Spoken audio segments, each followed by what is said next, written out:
Welcome to this edition of Labor Vision. I'm Bob Delaney, Executive Director of the Institute for Labor Studies and Research.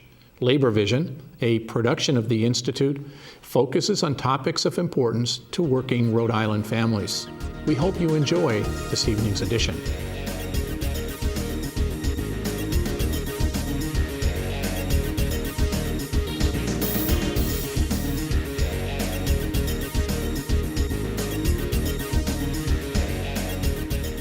Good evening, and thank you for joining us for this edition of Labor Vision. My name is James Parisi. I'm a field representative with the Rhode Island Federation of Teachers and Health Professionals, and I'm your host this evening. A lot of different labor unions in Rhode Island are involved in different types of charitable work, including the laborers. And today we're joined by Vicki Virgilio, the president of Local 1033, to talk about her involvement and her union's involvement with Big Brothers Big Sisters. Vicki, thank you for joining us. Thank you. So why don't we start by getting just a little bit of background. How long have you been involved in the labor movement? I've been with Local Union 1033 since 1978. I started on my executive board in 1986 as the recording secretary, and then I moved up to president in 1998 and have been president since then. That's a good 2 decades as a local union president. Good for you. Thank you. So who do you represent? You have a pretty diverse membership in your union. We do. We represent public employees throughout the state. Our biggest two groups are the City of Providence employees and Providence School Department, but we also represent people from Narragansett Town Hall, North Kingstown, North Providence Schools, some members in the DOT, Narragansett Bay Commission. I hope I'm not forgetting anybody, but so we have a diverse membership. Yeah, and that's good. And what the local portion or what bargaining unit did you come out of when you The City started? of Providence bargaining unit. Okay. Yeah, and that is the biggest one that you represent? Yes. Okay. So the laborers have been involved in a couple of different charitable efforts, but we want to concentrate on their involvement with the Big Brothers Big Sisters. First of all, tell us about the annual event where you folks help out with the fundraising. It is an annual event, and it's always right around Halloween, and it's usually a Halloween-themed event so that all the kids that come usually wear their Halloween costumes, and they have a contest on the Halloween costumes. We've been involved with it for several years now. I think ever since Mike Sabatoni took over as business manager of the Rhode Island Laborers District Council, he was an influential aspect of getting the laborers and the building trades involved with Big Brothers and Big Sisters. So it's not just your local, it's not just the laborers, but it's all the building trades that come together and help this effort out. Yes. Yeah. And it's a fundraiser walk, is that It is. It's a fundraiser walk, yeah. This year, unfortunately, because of the weather, we weren't able to get the walk in, but we still had the event. It was a nice event, well attended at the Roger Williams Park Carousel. And it went well, and I know a lot of money was raised, and that's the goal. So I think a lot of our viewers are generally aware that Big Brothers Big Sisters exists. Clearly, people who make donations, that name comes to mind before anything else. But you're involved with the organization personally, so why don't you give us a little bit of insight about what you do with them as far as the work that Big Brothers Big Sisters does? I do. I got involved with the Big Brothers Big Sisters just about 4 years ago, right around this time of the year. I, like most people, used to donate clothes to them and donate money to them, and at that point I decided that I wanted to get more involved. So I became a big sister at that point to a little 8-year-old girl. She's now almost 12. The program is a wonderful program, as you probably know. It helps out children throughout the state who mostly are less fortunate. You have somewhat of dysfunctional home lives. So having a mentor get involved in their lives and try to help to set them on a better path for their future is what the organization is all about. So what was the matching process like? People who haven't done this before are probably wondering, well, how, who picked who, and how did that happen? What was your experience? So you go through a training process. You go to a few meetings where they explain to you all about the actual program and how it works, and then they sit down. They assign you a representative from Big Brothers and Big Sisters that will work with you, going into the future after you're matched. And they have a questionnaire and they ask you all types of questions. Are you looking for a smaller, younger child or an older child? Do you have any specific areas in the state that you want to stay in, closer to home? If you're in Providence, you probably don't want to get matched with a child in Newport. Mm-hmm. Those kinds of things. What kind of range of ages does Big Brothers Big Sisters? They start at age 8, so any child from age 8 up until I guess when they turn 18. And I know there are people in the program who have been matched with children for several years, and even once they turn 18, although they're out of the Big Brothers and Big Sisters program officially, they remain mentors to them and stay in their lives, and so for some it goes on for years and years. Yeah, that's terrific. Yeah. So back to the matching program. After you do the questionnaire and get some information and map out your preferences, what happens next? Basically, then they do what they do behind the scenes, and they come up with several children who they think fit what you're looking for, and they have you come back in and sit down, and they'll go through their histories and their locations and things like that, and basically you just pick one from that pile of information. Okay. And the first person you picked, things have worked out, and you've stayed with her the last 4 years? Yep. I do know just from being in the program that sometimes the matches don't work out. In fact, my little sister has an older sister and a younger brother, and each of them, the brother and sister, both had matches, and their first ones both didn't work out. They didn't last. And now her little brother has a new big sister. One of the things about the program is they are very short in men donating their time. So they don't have a lot of big brothers to match with little boys. So they've just started, probably within the last year, I guess they made the decision to start matching little boys with females just because there was such a need. So that's new in the program as far as I know. Sure. So what kind of time commitment have you been able to give to this little sister that you've been assigned to? It varies. I try to see her at least once every 2 weeks, and when I can, I try to see her even more often than that. But as a rule, I try not to go longer than 2 weeks.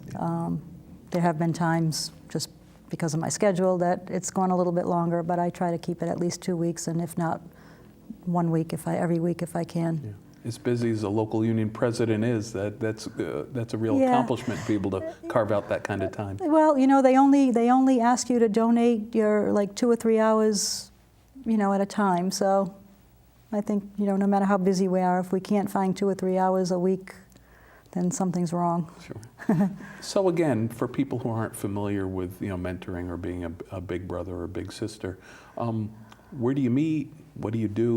What kind of variety of things do you do? Help our viewers understand the program. I pick her up. So one of the things that they do require is that you do have a vehicle and a valid driver's license. Of course, they do a background check on all the potential big brothers and big sisters beforehand.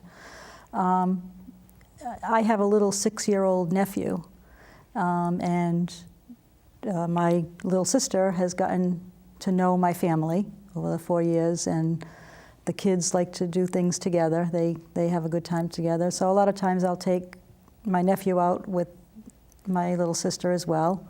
And we do a whole host of things. We'll do fun things that the kids like to do. Sometimes I like to take her to the library and try to focus on her reading, and sometimes I think she falls short in the area of reading, so we do that sometimes, although she doesn't like to do that. Sometimes I struggle with what to do because, I think she needs some help in the educational area. But she also doesn't have the opportunity to do a lot of fun things in her life. So I struggle with, do I want to take her out and do something fun that she's never done before? This past summer I took her out on a boat ride to Newport. She had never been on a boat. Or do I spend more time, on the educational side of it? So I try to balance it. If you ask her, she'd rather do the fun things.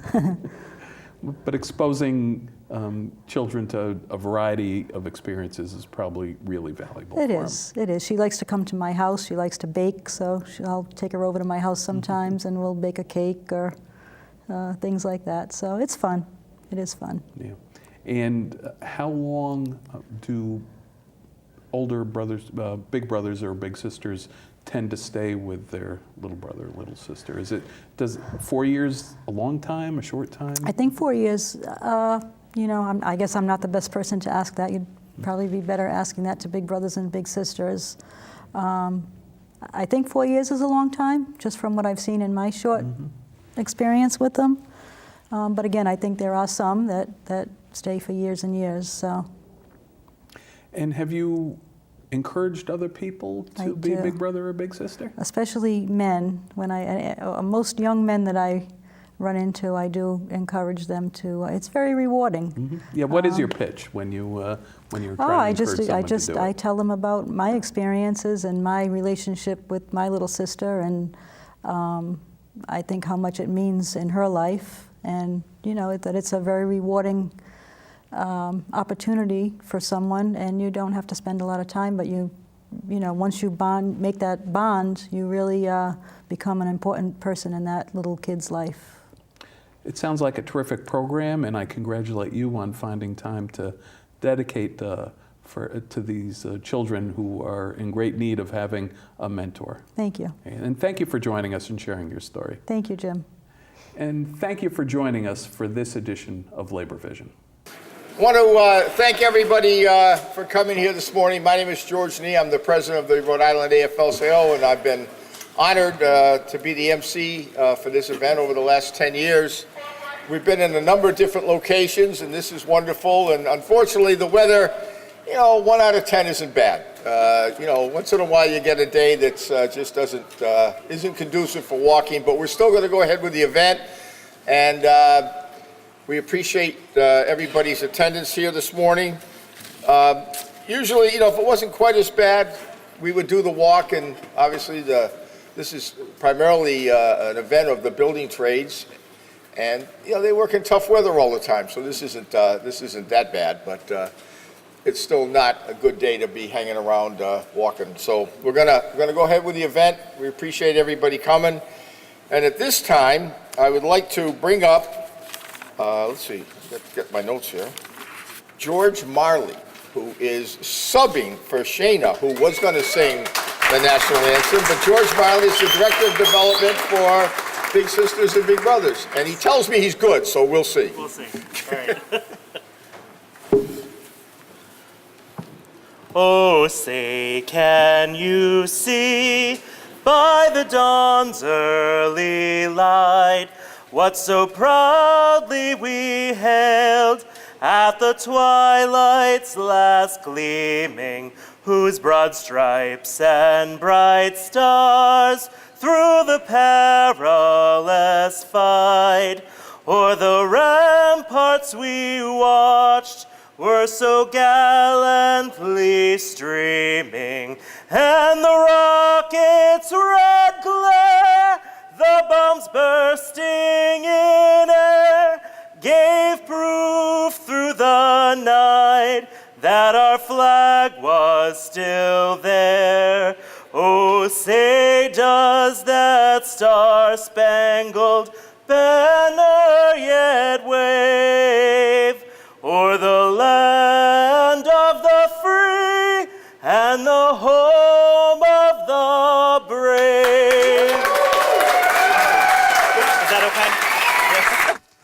Yeah, he said he was pretty good, and I'd say he was beyond pretty good.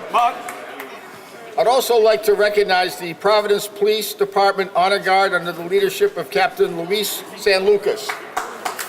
Thank you for coming.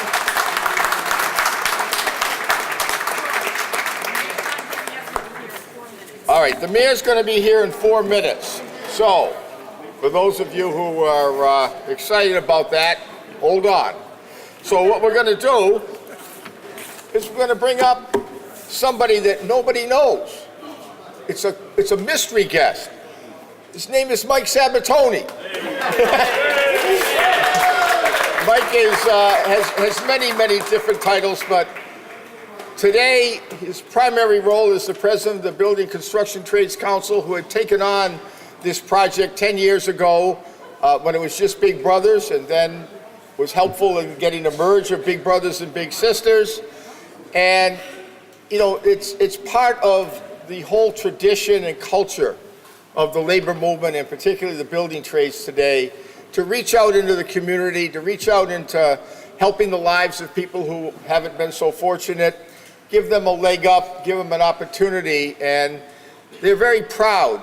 And Mike is very proud of the efforts over the last number of years where this has really come into a very terrific event. But you may recently have, and I'm a little uneasy because he might be starting a new career. For those of you who unfortunately get to watch a lot of television and see political ads, the best ad is on right now for Sheldon Whitehouse with an appearance by the one and only Mike Sabatoni. He told me I can't talk to him now, I have to go through his agent, but making a great appearance here this morning is Mike Sabatoni, our brother from the building trade.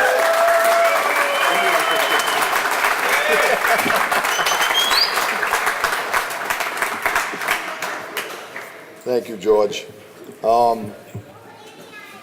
You know, there's few people in the state of Rhode Island that really make a difference for the lives of all working men and women that work tirelessly, and it's not me. I'm one of them. But the guy that I look up to, one of my mentors, unsung hero in the state of Rhode Island, who recently has been recognized with the World Peace Award, which is really fitting for what he does day in and day out, and that's our own president of the AFL-CIO, George Nee. Let's hear it up for George.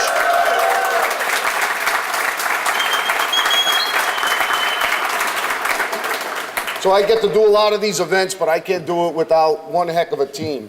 First, I'd like to recognize my own organization. On behalf of Ahmed Sabatoni and the General Executive Board of the Laborers International, we're fortunate enough to have LiUNA Vice President and Assistant Regional Manager representing the General Executive Board, Vincent Messino. Vinny, where are you?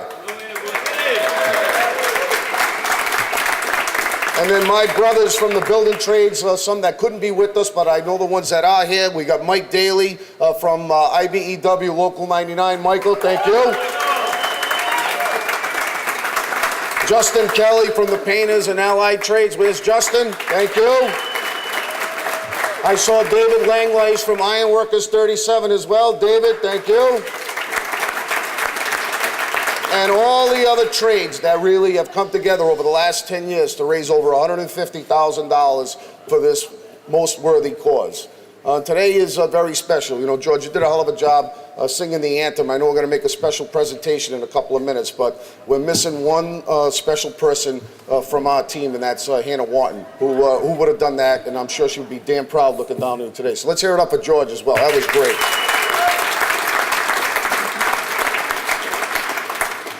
And we got one of Rhode Island's finest. He's just a genuine good guy. He never says no when we reach out to him.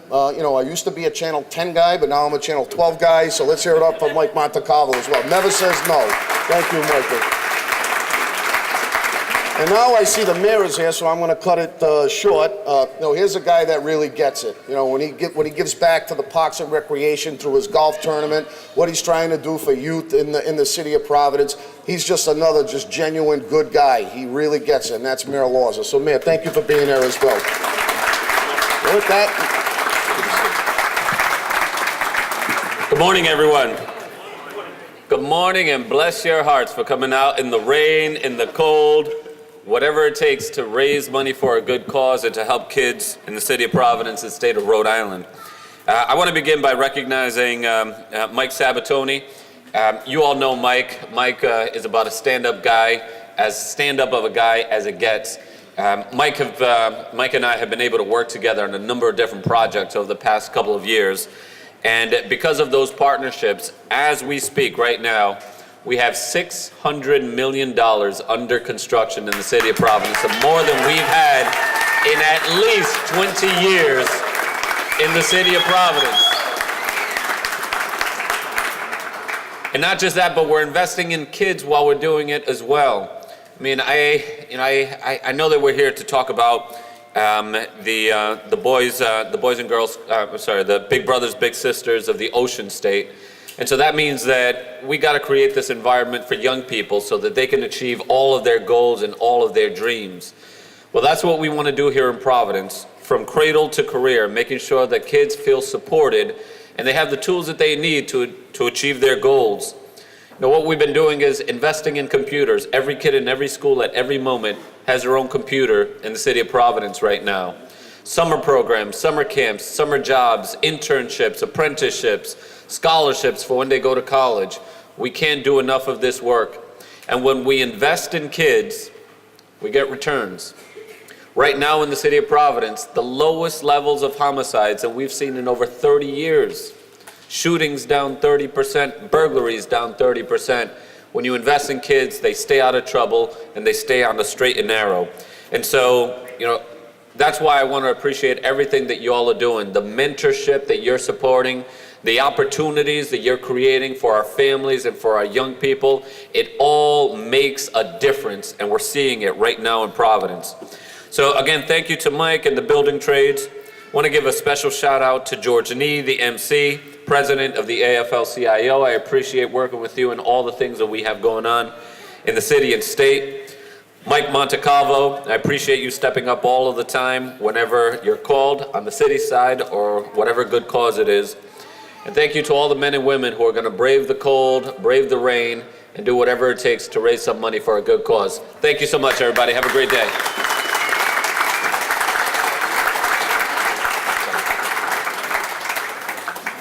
Thank you, Mayor. And just a couple quick shout outs as well. You know, putting this event together, believe it or not, is not that easy. And I'd just like to give special recognition to Gina Fittori, who really works her tail off to make this happen. So thank you, Gina.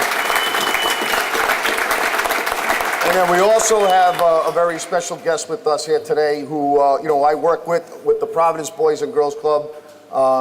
He's always there as well, another just genuine all-around good guy, and that's Colonel O'Donnell. Thank you for being here as well. Did I say that? Well, I'm going to get my charity screwed up. Williams, what's that? Is it good? You know what I mean. I get so many charities going on.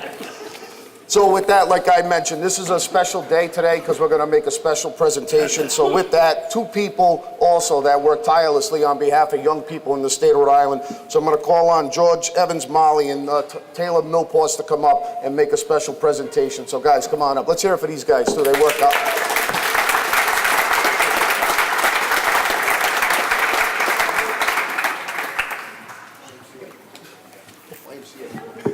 It's our pleasure to present 3 awards this morning, of appreciation to George Nee, Michael Sabatoni, and our girl Gina for all the hard work and dedication to Big Brothers Big Sisters over the last 10 years, providing to our mission of providing one-to-one professionally supported mentors and mentoring relationships to the youth of Rhode Island for the past 52 years, and really and truly changing the lives of our children for the better forever. So a big thank you very much for all the work that you've done over the last decade and for years prior. Our next speaker is someone that you probably haven't heard about yet, but you're going to hear about because he's part of a up-and-coming great sport that is starting to get a lot of publicity and a lot of play. Cody O'Donnell, 25-year-old from, I think it's, maybe get the right town here, I don't want to, Smithfield native. All right. Cody is in the Professional Outdoor Lacrosse League that just got started. And there's a little story part of it. He was undrafted. And so for all of those folks out there and young people who say, hey, I didn't get success right away, it doesn't work that way. Sometimes you get a little disappointment, but you overcome that. And he did such a good job. I'm going to give you a term that you probably don't know about from the lacrosse. He is a long stick midfielder defender. Think about that.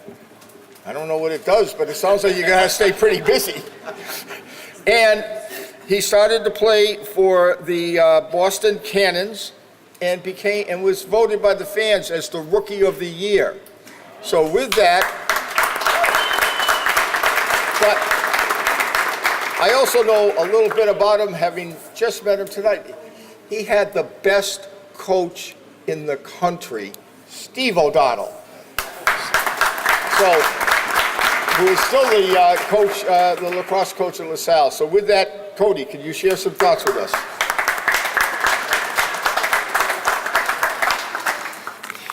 Thank you all for having me here today. Bear with me if I choke up Lou's my first actual public speaking, besides when he was my professor at Bryant. A little bit about me. I'm from Smithfield, Rhode Island. I have two brothers, Connor and Brady, my wonderful parents, Stephen and Holly. My parents come from unions. When they grew up, starting in jobs, they worked hard, and that stuck with me from my dad telling me throughout my whole life that if you work hard in life, good things will happen. I went to LaSalle Academy.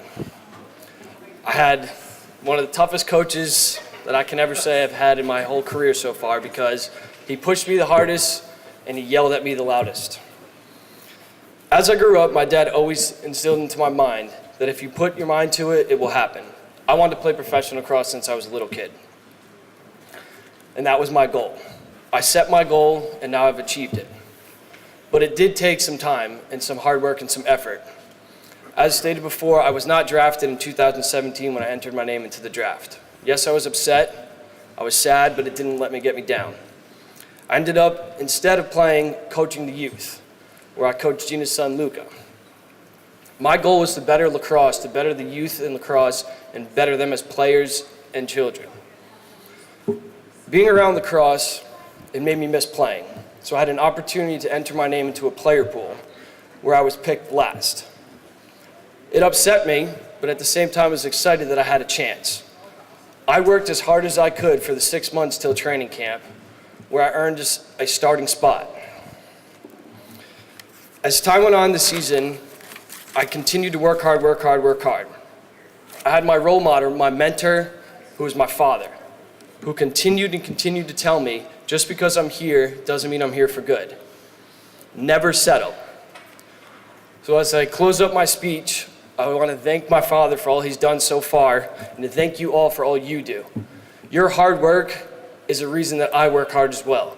Everyone here works hard, from big brothers to big sisters, to everyone here that does what they do. So what I'll leave you guys with is to never settle, never give up, and continue to work hard. Thank you.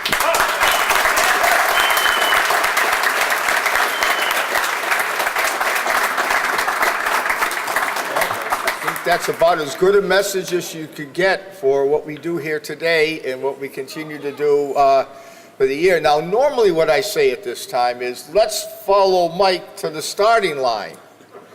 But I think what we're going to do today is maybe let's follow Mike to the carousel and everybody get a free ride.